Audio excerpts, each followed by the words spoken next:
Hello everyone, and thank you for joining our Tuesday Talks webinar. My name is Susan Brown, the Associate Director of Family Programs. It is our pleasure to be hosting a webinar on the Spring 2020 housing process for NUN students. Today you'll be hearing from Robin Golden. She is the Director of Housing Services. So Robin is going to give a presentation to start, and then after that we will be taking questions. In the right side of the screen you'll see a Q&A pod. That's where you will be able to type your questions in at the end of the presentation. We do ask that you please refrain from posting personal questions pertaining to your students. So let's get started. Thank you, Robin, for joining us this afternoon. Thank you very much for having me, and welcome to all of you, whether you are an NUN student or a family or friend. Thank you for taking the time to join us to learn a little bit more about the housing process for the students returning to Boston in January.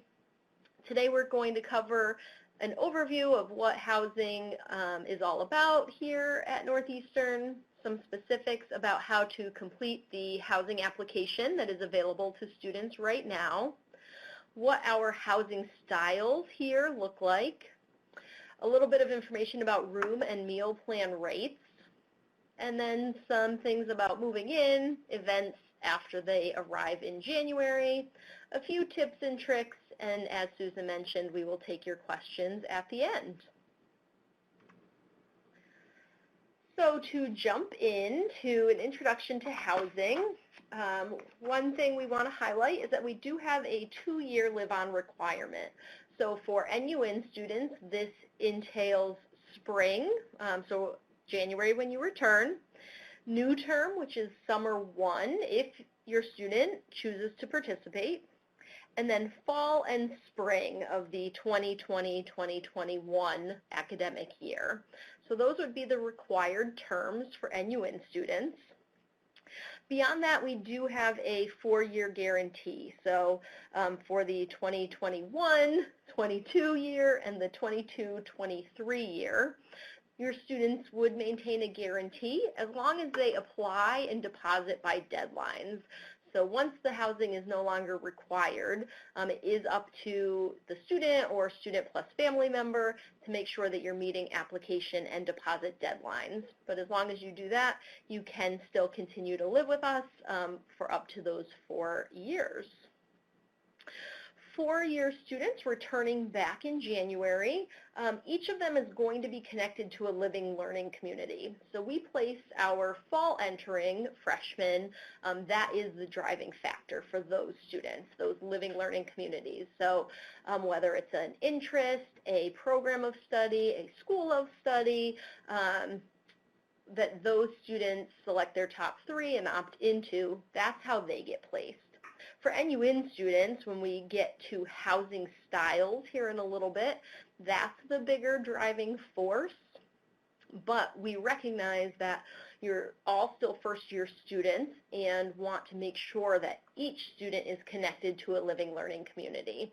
And so regardless of placement, each student will have access for the first 6 weeks of the semester to access the hall during daytime hours of that living learning community. So if they want to interact in the common areas with students who are studying that, if they want to attend programs, they have the flexibility to do that.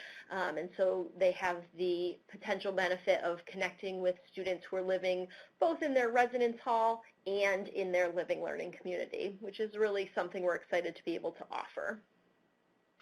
We do in housing have required meal plans for all first-year students and for all upperclassmen living in meal plan required buildings.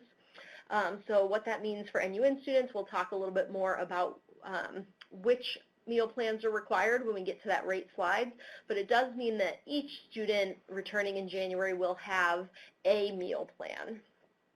And then what that means after the first year is that our buildings that do not have kitchens within them, those students are still required to carry a version of a meal plan. Students who are not required can still choose to carry a meal plan, but it is optional for those students. And then I want to talk about housing online. So right now where the housing application is located through My Northeastern, is a great way where we get information to students, and then equally importantly where we get information from students. So anytime you are applying for something or submitting a form with us, you'll be doing that through Housing Online. So it's one of the many reasons to get familiar with that platform and be comfortable using it. So right now, that housing application is available. It's also sometimes referenced as a preference form because, as I mentioned, you are required to live with us in January. And so even if you don't fill out the application, you will be given a housing assignment anyway. And so in that way, it's more like a preference form, but it's great to get in the habit of filling it out, because since we're going to give you that assignment anyway, we would rather give you one that matches what you're looking for. And so some components of what that application looks like. So with all of our applications, the first thing is signing the license agreement for that term. And so that's agreeing to the policies of both, housing specifically, but some university things in there as well. For those of you who will not be 18 prior to the start of term, that will be sent to you in a format that your parent or guardian will need to sign off as well. It's generally a small number of students, but that will be coming your way if that applies to you. So I mentioned that housing style preferences is a big part of the application, and so I have a whole section on that next. So I just want to emphasize that it is important to take time and understand what those are because it is our driving factor. And last year, over 85% of students got either their top housing style preference or were with their roommate request in a different housing style. So those two things are really our driving factors, and so we really want you to pay attention to that. For lifestyle preferences, they are general questions about certain habits that you may or may not have or may not be looking for in a roommate. And so if you are someone who doesn't select your roommate, or if you're placed in a room, suite, or apartment that already has roommates living there, those are some of the criteria that are used in order to make the best match possible. We also ask if you are interested at a potential higher price point in living in a single room. Answering yes does not guarantee the availability of a single, and answering no does not necessarily guarantee that you might not be placed in one anyway. The supply and demand on single rooms shifts a little bit every year, and so if we have a lot more students who are interested in singles than we have available, then not everyone who has an interest would be able to have one, and the flip side is also true. But we do ask and try to meet your request as much as possible. Medical accommodations, if you have a registered medical disability with the Disability Resource Center and that requires a housing accommodation, it's very, very important on this application and with every application you ever submit to our office that you indicate yes on your application that you have a medical accommodation. Only the students who answer yes, saying that I have one and indicating your wish to use your accommodation, will then be reviewed by the Disability Resource Center to let us know, confirm what you have on file, and then we will use that information to make sure that you are placed in a space that meets your accommodation and typically also matches your interests in the rest of the form as well. It's important if you don't believe you are already registered with the Disability Resource Center, but you believe you do need a medical accommodation, that you start that process as soon as possible. Once the application closes on November 1st, we will send that list to the Disability Resource Center right after that closes. And so they'll be reviewing it in that first week of November. And so if you do not have an accommodation on file by that time, we won't have it immediately available to us in order to meet those needs. And then the last question that's asked on the application is about an interest in all gender housing. We offer all gender housing to students of every class year, and it's for students who wish to live regardless of sex, gender, gender expression, or identity, or students who specifically wish to live with a student of the opposite sex.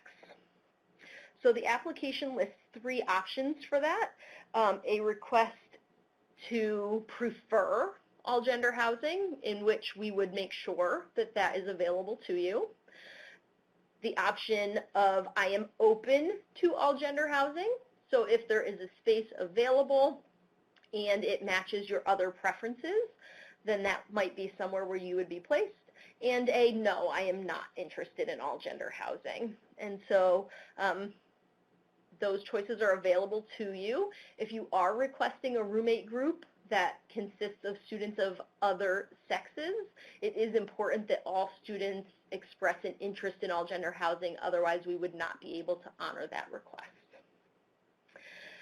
Once you submit the application in its entirety for the first time, there is then an application editor in that same section, and that is where you're going to complete roommate groups.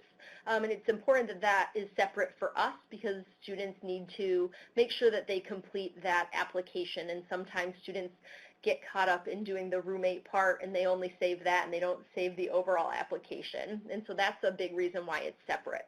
And so if you need to make changes to any of your application, all of the things that we just talked about, you're able to do that through that editor. And the other thing that you do in there for the first time are your roommate groups. It's important that one person log in and start the group. They will become the group leader. And then when they invite others, they are in an invited status. And then those students will log in and accept. And then they become members. So it's important to save every step along the way, as I mentioned, and then log back in and make sure that it's confirmed that you are in that leader and member status. Only groups that have leaders and members are considered confirmed roommate requests, because if someone is still in an invited status, we don't know that if that was on purpose, where they do not wish to accept that request, or whether it was an accident and they forgot. And so we assume that it is not mutual at that point. So the housing styles that we offer here in Boston, so the first is traditional. And so when you think of traditional, I think you think of, a typical first-year hall. They're corridor style. They're mostly first-year student communities, with the exception of Hastings Hall. The others are all first year. And so these are the buildings that house our living learning communities of the freshmen. So again, corridors, they're about 85% double rooms in this style, but there are some singles, triples, and quads. And then these buildings either have shared floor bathrooms, or in the case of Kennedy Hall and 153 Hemingway, they have small bathrooms within suites. We're going to talk more about rates, but there are 2 rate classes in the traditional areas. In the middle there, we have semi-private suites, and that would be International Village and then most of East Village. So those communities are mixed. Those buildings have first-year students, transfer students, second-year students, upperclassmen students. They are generally 2 bedrooms that share a bathroom between the 2 of them. And those 2 rooms are generally either 2 single rooms or 2 double rooms. So often it's either 2 students sharing that bathroom or 4 students sharing that bathroom. They are all at an enhanced suite rate. And then the apartments are spread out around campus. And when we talk about apartments, that means a space that has a kitchen. And so it could be a studio-style apartment where it's 1 large room. It could be an apartment that has multiple bedrooms, that has a living room and a kitchen. There are a lot of different configurations of our apartments, but what they have in common is that they have that kitchen. They are all going to be mixed communities of transfer students, second year, and upperclassmen students. Traditionally, fall entering freshmen do not live in apartment-style housing. And the apartments have 3 different rates associated with them that we will talk about. You can see there at the bottom last year's stats, and these are pretty consistent year to year. So over half of NUN students coming in January will live in apartment-style housing, and this is pretty clear why when you understand. So our students who are leaving for spring are mostly second, third, and fourth year students who are going on co-op, who are going on study abroad. Most of our first year students stay with us from fall to spring. We have extremely high retention. And so what that means is that the vast majority of spaces that become available that we use for our NUN students are in that apartment style where these upperclassmen are living. And then about 34% are in semi-private suites, and again, that's because those are mixed communities where there are both first years and upperclassmen. And then about 14% are in that traditional corridor style. I don't tell you that to sway what you should put as your level of interest. We want you to rank first, second, and third what you truly are interested in, but just so that you understand where the spread of placements is likely to happen around campus. The other thing I encourage you to look at is a map of campus. I know you visited and you were here, but it's been several months now and you might not have specifically been thinking about the residence halls. But the residence halls pretty much form a U around the exterior of campus, with those academic buildings kind of being sandwiched in between Huntington Avenue and Columbus Avenue. And so a lot of the traditional styles are together on the Huntington Avenue side of campus, and then the apartment styles kind of wrap all the way around, but are in big quantities on the west end of campus and on the Columbus Avenue side of campus. And then those 2 semi-private options are kind of on the corners, International Village being over on the Columbus side and East Village being over on the Huntington Avenue side. So just to familiarize yourself with where those buildings might be. And then other than that would be to look at our website. Each of these halls has a page on our website. And so if you want to get a better picture about what I'm really talking about, you can click through the different halls on the website as well. And so when we talk about rates, different than the NUN experience where everything is together for that NUN cost, your housing and your dining will be broken out separately from your tuition charge. And so if cost is an important factor in your decision making, we encourage you strongly to have that conversation as a family about what is reasonable. So in the traditional style I mentioned, they are standard or economy, and what that means in the traditional halls is generally about space and about size. The economy rooms often are a little bit smaller and may be more likely to have a lofted bed versus the standard style. In the semi-private, they are enhanced, so there's one rate for that at a single and one rate for a double.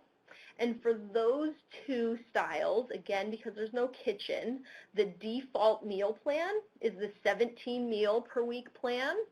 And then you would have the option, if you wanted to change, to go up to the unlimited plan or to decrease as far as the 12 meal per week plan.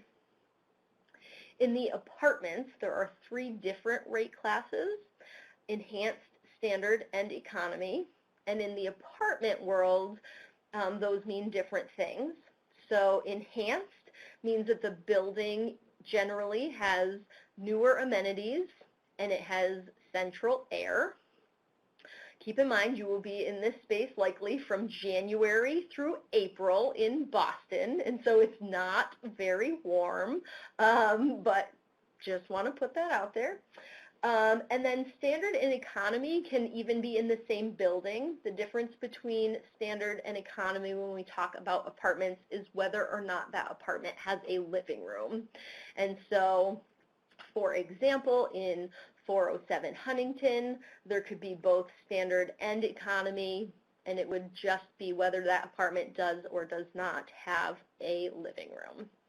So I encourage you, that's a lot of information, and when you look at the rate chart, you'll see that, but to take a look, and if there are things that are really outside of your price point, that you're aware of that, and if you need to communicate with us, that you do so directly via email. In the apartments, your default meal plan will be the 12 meal per week plan.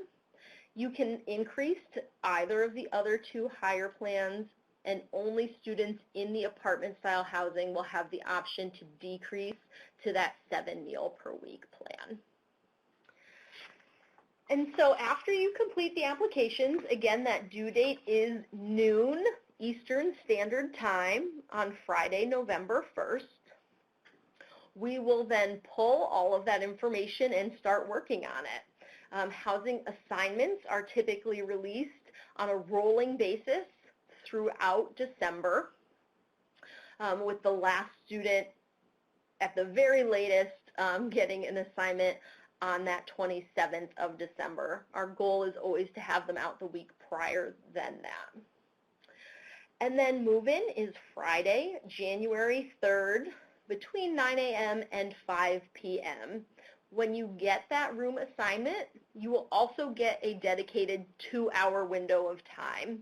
We ask that if you are able, whenever possible, that you arrive during that 2-hour period of time, but we also recognize that many of you may be traveling and that might not be practical, and so we would just ask that you arrive between 9 and 5, but arriving during that dedicated window allows us to best prepare for the move-in support that we hire, to make sure that things go smoothly, to make sure that there is available parking and that traffic flow in the city and also in the halls with the elevators in particular is able to go smoothly. Some things to keep in mind for move-in is that you may be moving into a partially occupied room, and so it may mean that there are belongings throughout that room, that suite, that apartment.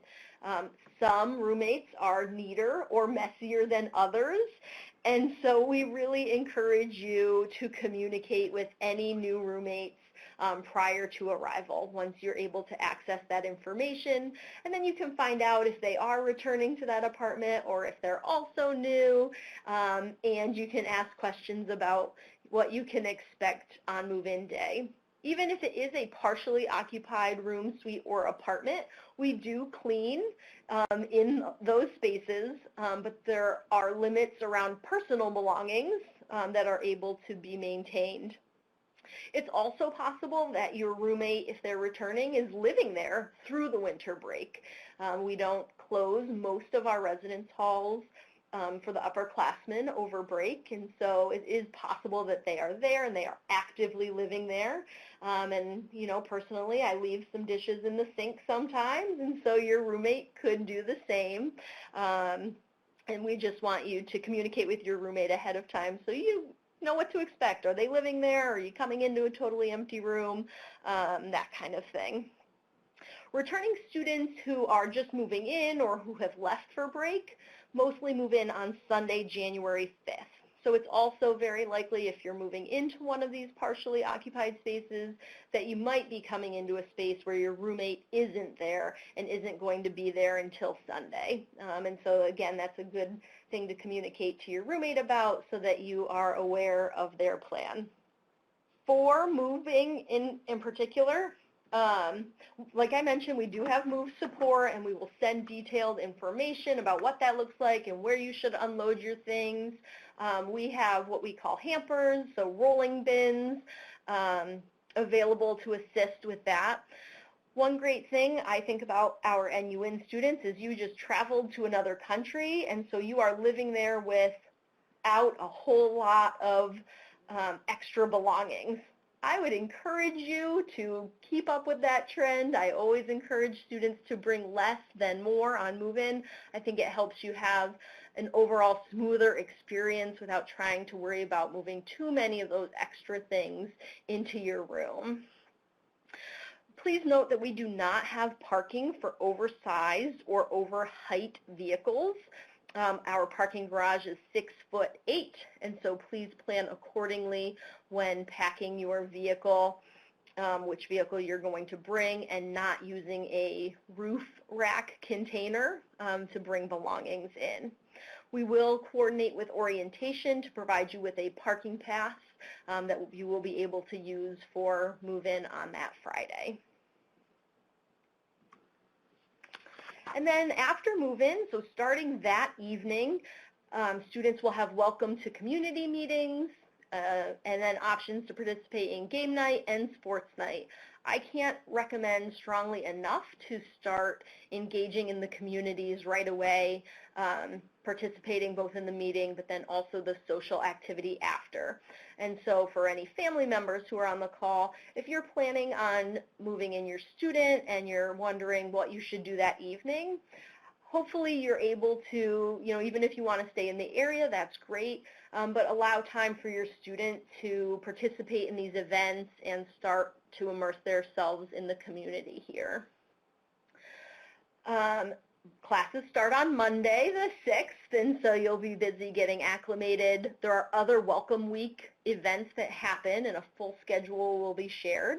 And then we start with our community welcome events the week of the 13th.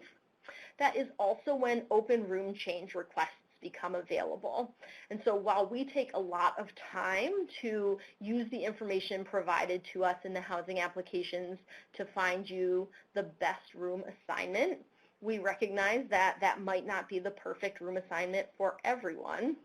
And the same thing in the fall. And so we always offer what's called an open room change period, where students can request a meeting with housing, and so that happens that week of the 13th, and then they start meeting with us that following week, where we will talk about what other options might be available.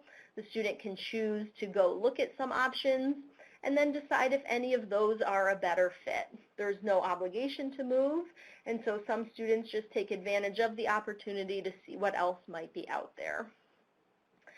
Something else that happens is that January 17th is the application deadline for the 2020-2021 housing year. And so that second fall and spring that you're required to live with us. And so again, as I mentioned, it's a little bit like a preference form, because if you don't fill it out, since you are required, we will apply for you anyway. But it's better that you fill out the application. When we have to apply for required students, we give them the latest selection numbers, and so I can't recommend enough that you, again, get familiar with Housing Online and that you fill out those applications.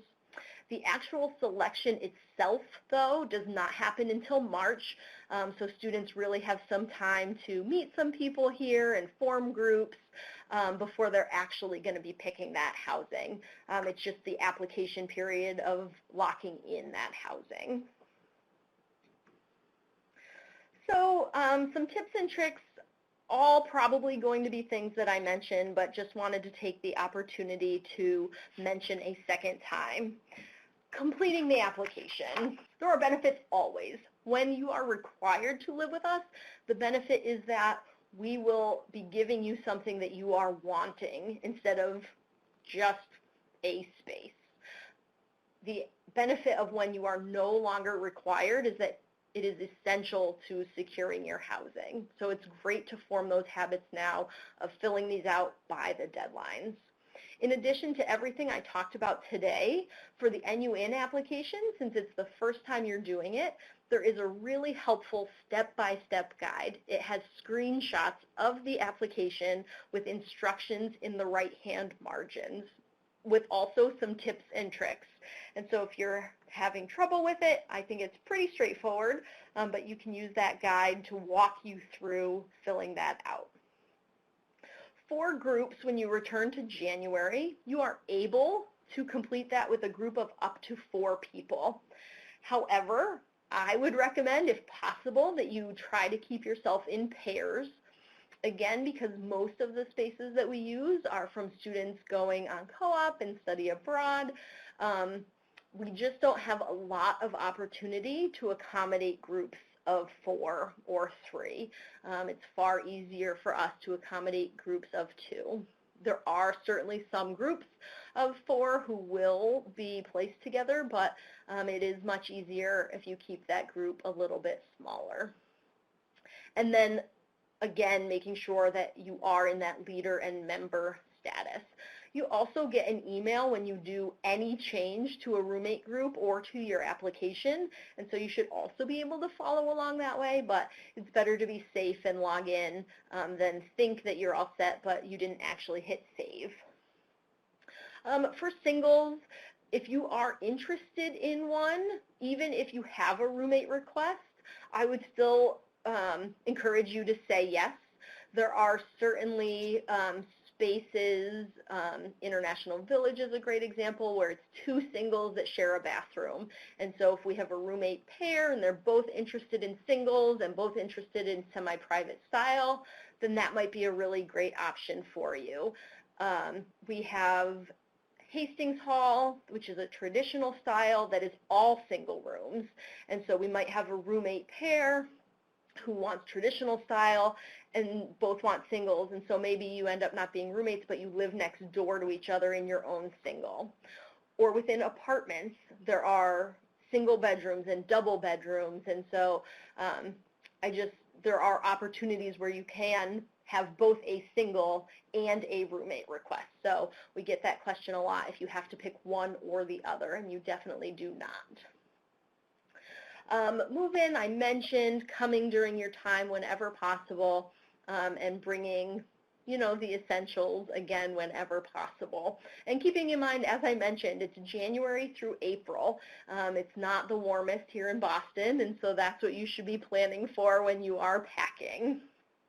And then participating. I talked just briefly about a few of the residence hall activities, but my partner here in orientation, they're going to put on that welcome week and a full complement of other things that are happening. And so encouraging yourself, if you're the student, your friends, whatever the case may be, to get involved on campus, in your residence hall, in your living learning community. Take advantage of the fact that we're giving you access to that extra community while you can. So our contact info for Housing and Residential Life is up on the screen right now.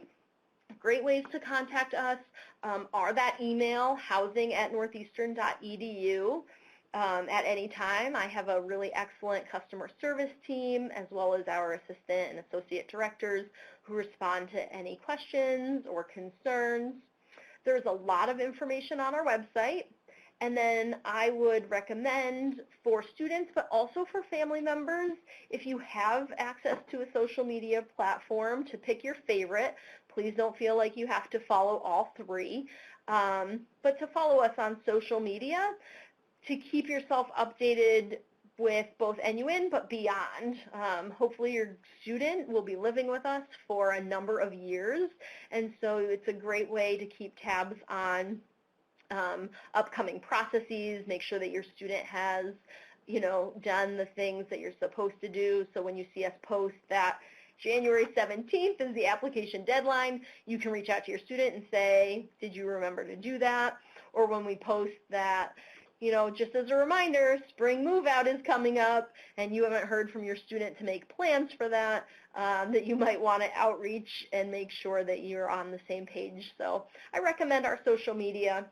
We also have another webinar coming up to specifically talk about that application and the selection cycle for next academic year. So you're always, family members, welcome to participate in that.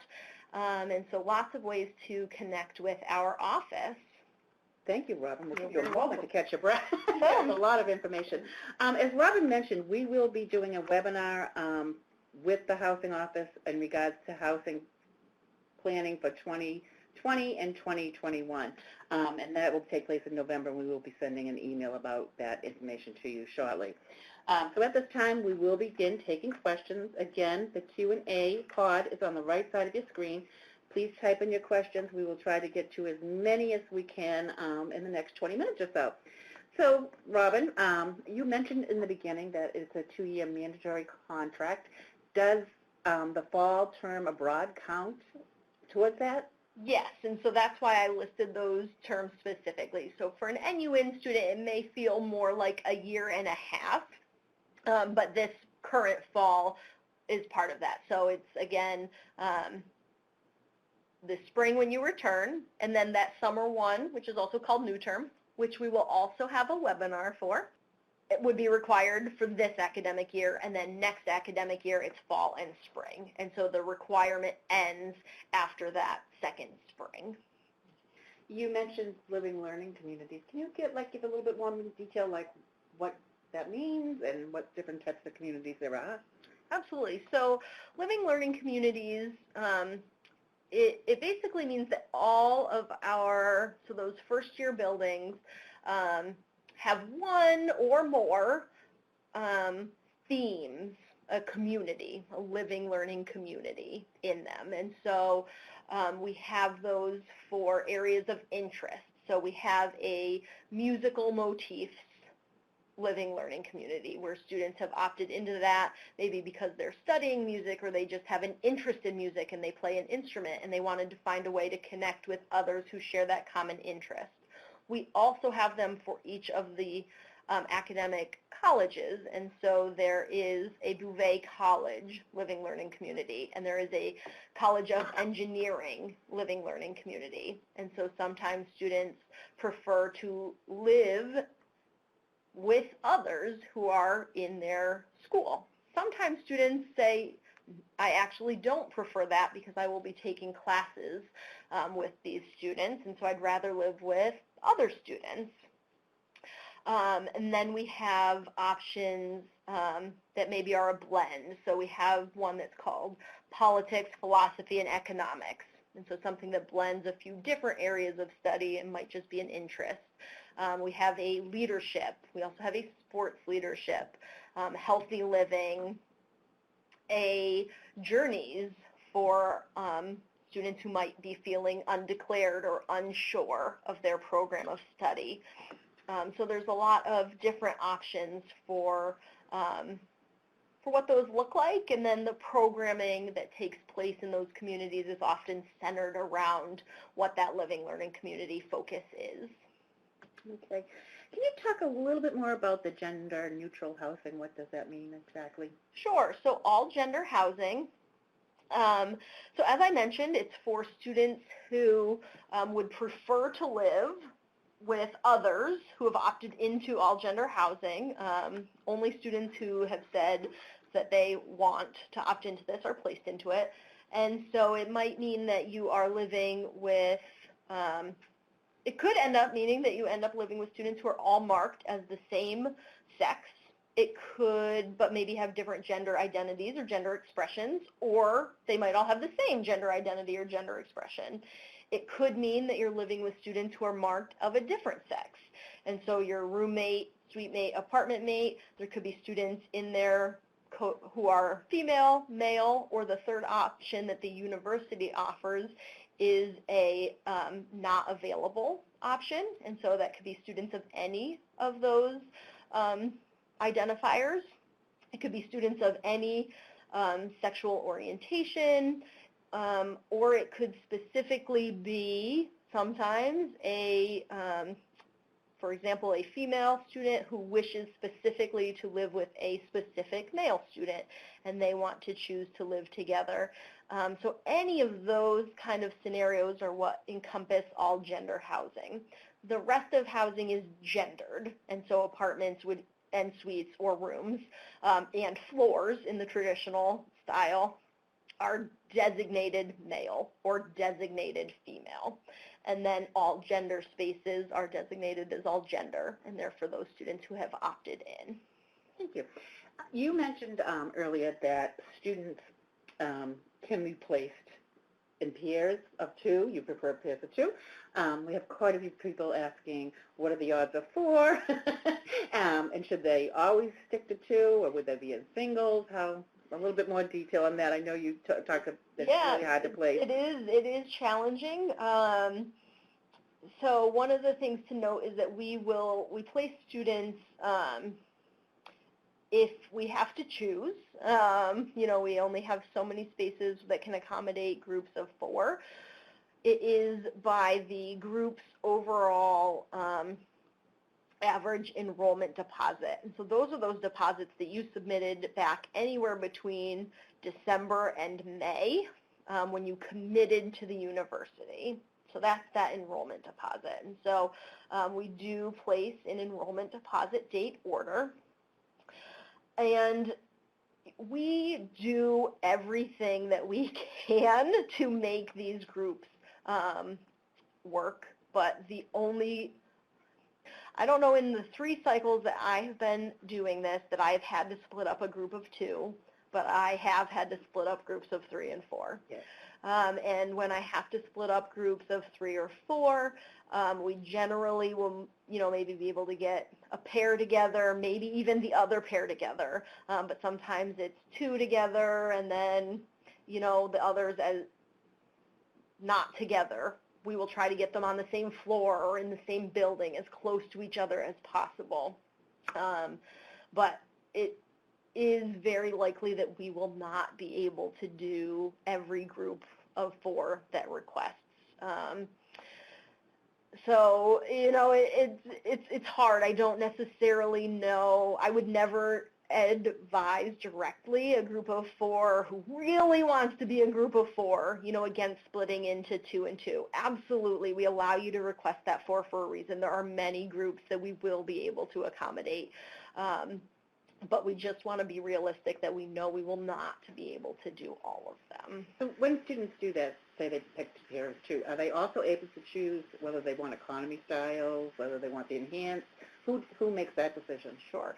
So unless we don't allow students to request enhanced, but what we would allow is if you have a financial need where you need economy housing or something below a certain price point, you can contact our office through that housing email, and we will work with you and your student on that.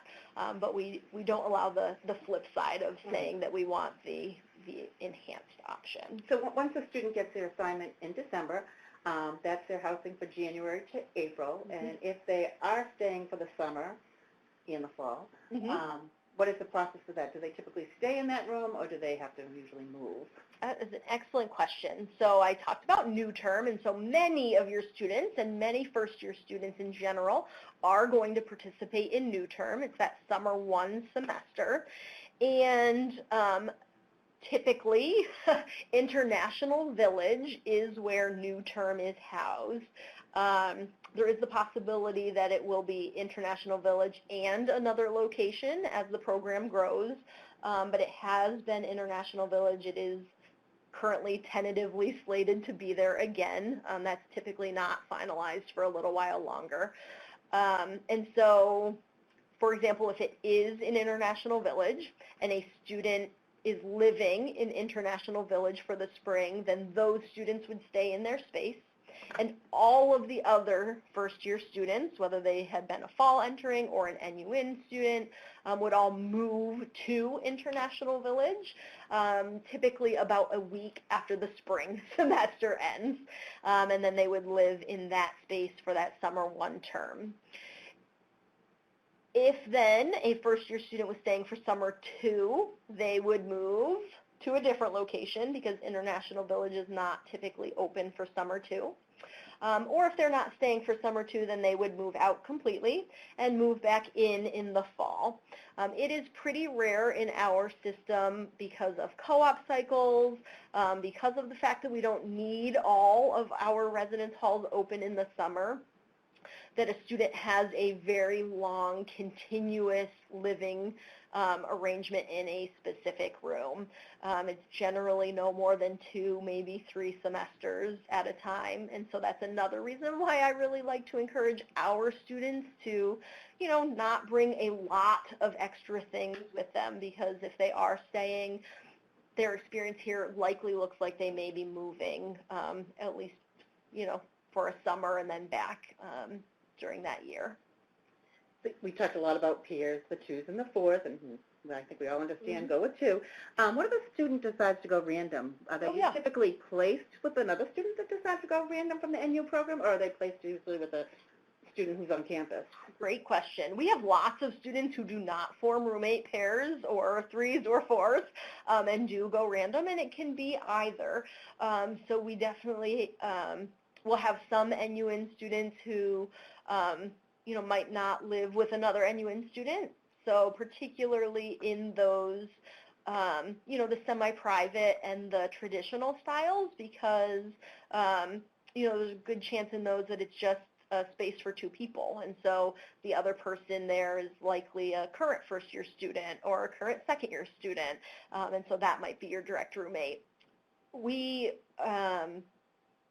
then have some who are paired with another NUN student, or there might be 2 openings within a suite or an apartment, and so 2 different NUN students are matched with the current occupants, but you might not be roommates.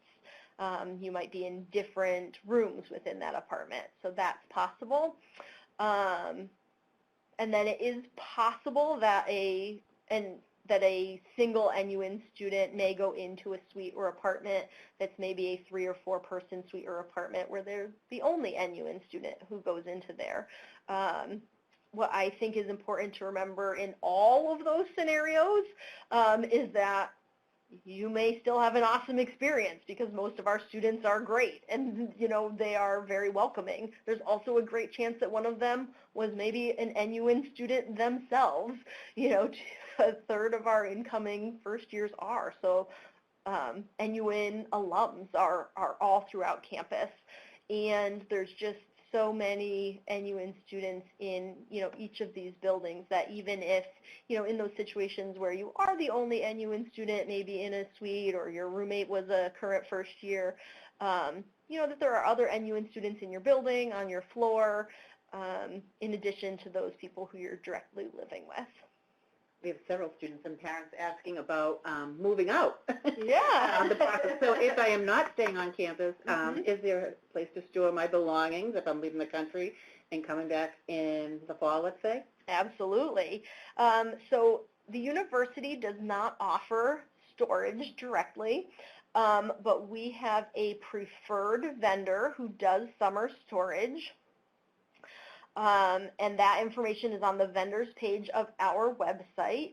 But if you choose not to work with that vendor, there are also many other storage providers in the area. And so students choose for a variety of reasons. You might have a particular price point. There's some vendors who will come and pick things up and will deliver to you, but maybe you're okay taking the things to them for a lower price point. So being an urban campus, there are a lot of options. And many vendors who are very familiar with Northeastern students, and whether it be summer storage or also, someday when you go on a co-op and maybe you utilize storage at that point, it's very common for a Northeastern student, I think, to, especially those of you who travel and that your home base is far from Boston, to take advantage of a storage provider at some point. So I know the assignment's going to be in December. Will students choose their meal plan then? Should they wait to see what their assignment is, and that will determine what meal plan they choose? So students will be, I'm going to go back here. Yeah. So depending on the assignment, your student will be given that default plan. So if they're in traditional or semi-private, they will be assigned the 17 meal plan. And if they're in an apartment, they will be assigned that 12 meal per week plan. And then if after that point the student wants to make changes, they do that in the My Northeastern portal. The ability to make a change typically becomes available in mid to late December, and then it lasts through, I believe, the second Saturday of the term. So you have a little bit of time to decide if you want to make a change. So to decrease, you have until that deadline, and they'll post the exact date, but it's usually the second Saturday. You can always increase. They will always allow you to take more meal plan, but if you think you want to make a decrease, you need to do that by that deadline. So this is an interesting question. So if a student is placed in an apartment style, let's say, with 2 other roommates, does that roommate get notified of the person coming in? So all students, once you're assigned, they have access to find roommate information through that Housing Online portal. And so all of our current students who are going to have a vacancy, the information that they get from us lets them know that the vacancy will be filled and how they're able to find out. So they don't get an email when we place an NUN student, because then they would immediately outreach to the NUN student, and sometimes there's a bit of a delay between the placement and us sending you that notification. So they won't be able to see it necessarily in real time, but once those assignments go out, they're able to log in and get that information as well. So we have time for like 1 or 2 more questions. Mm-hmm. So if a student enters an apartment style as their first choice, is that rate typically higher than the traditional residence hall? Some of them are and some of them aren't. I really strongly encourage you to take a look at those rate charts. I would say that the enhanced rate apartments are the most expensive spaces themselves. You are able to be on that lower meal plan, but you will still be buying food and things. And then the standard and economy apartments are a little bit more in line with the standard and economy traditional rates, with the economy traditional being the lowest of pretty much any of our price points. You talked about in the beginning of the presentation the 2-year minimum that they have to stay, and then there's a 4-year guarantee. Mm-hmm. So is that 4-year guarantee still in place, and how sure is that will happen? Yeah, yep, so that 4 years, so again, if you want to think about it as 3.5, given that this first semester has already happened, but through the end of that, 4th academic year is guaranteed. So I mentioned application deadlines and deposit deadlines. For year 3 and year 4, those are essential for securing the space. So we send a lot of reminders. Your student can opt in parent emails for those deposit reminders. So if you feel like that would benefit you and your family, then take advantage of that when that time comes. But as long as your student meets the application and deposit deadlines for those terms, then yes, that is guaranteed. Okay, so we'll have one final question. Many students and parents are asking about the final move-out day for April, and when they have to be out of those halls. So. Sure. So Friday, April 24th, is going to be move-out. So what we typically say is that it is 24 hours after your last final exam, or by 7 p.m. on April 24th, whichever comes first. And you typically will know your final exam schedule as soon as you land here in January and get all your syllabi from your professors, so you can make those travel plans, but the 24th is that move out. And then I could not tell you the summer 1 move out off the top of my head if you're staying for new term, but I think that it is on our website on the move in and move out page. So just a couple things. First, Robin, thank you for providing us with this information. And secondly, we look forward to your arrival in January, and we will be doing, as in the Office of Orientation and Family Programs, we will be doing a webinar about registering for orientation and what takes place during that time. and talking about Welcome Week and the different activities that you can participate in when you do arrive on campus. And I understand that we did not get to several questions. If that's the case, please feel free to email parents@northeastern.edu and I will forward them on too, or you can email yourself at housing@northeastern.edu. I do want to thank you again for this information and being part of this. As I said, if your question was not answered, please email us. We'll be happy to assist you.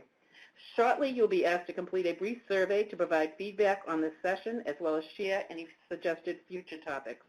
I do thank you for joining us. We did record this session, so if you want to go back and get the PowerPoint slides, they will be available on the parents' website early next week. Again, thank you, and please take a moment to complete our survey.